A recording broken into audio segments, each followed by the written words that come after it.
A very good evening, everyone. Well, the Prime Minister described her meeting with UN Secretary General Antonio Guterres as a very good one. Speaking with us as she left for another engagement, the PM said the agenda items were climate change issues, national security, food security, financial security, and health.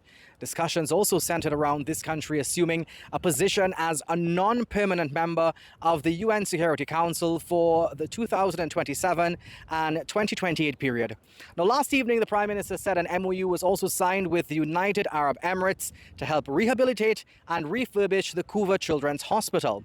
Now, with respect to the $94 million grant from China, we asked the Prime Minister what that money would be used for. She indicated that while it's a grant and not a loan, there's no such thing as a free lunch, and some of the money would be used for Chinese labor, supplies, and goods and services. However, she said another portion of that money would be used for our fire service.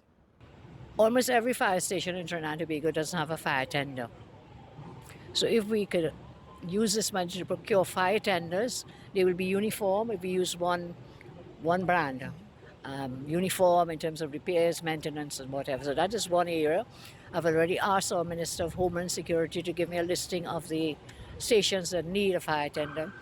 One station I know that needs one, home first as they say, is the one in Penal that I had done in my watch, which 10 years later still does not have a fire tender. Well, the Prime Minister leaves on Monday to go to Washington, D.C., where on Tuesday she will be speaking with U.S. Secretary of State Marco Rubio. The Prime Minister stressed she's going by train, then back to New York, and then home on Wednesday. Well, that's it for now. Akash Samaru, CNC3 News, United Nations headquarters in New York.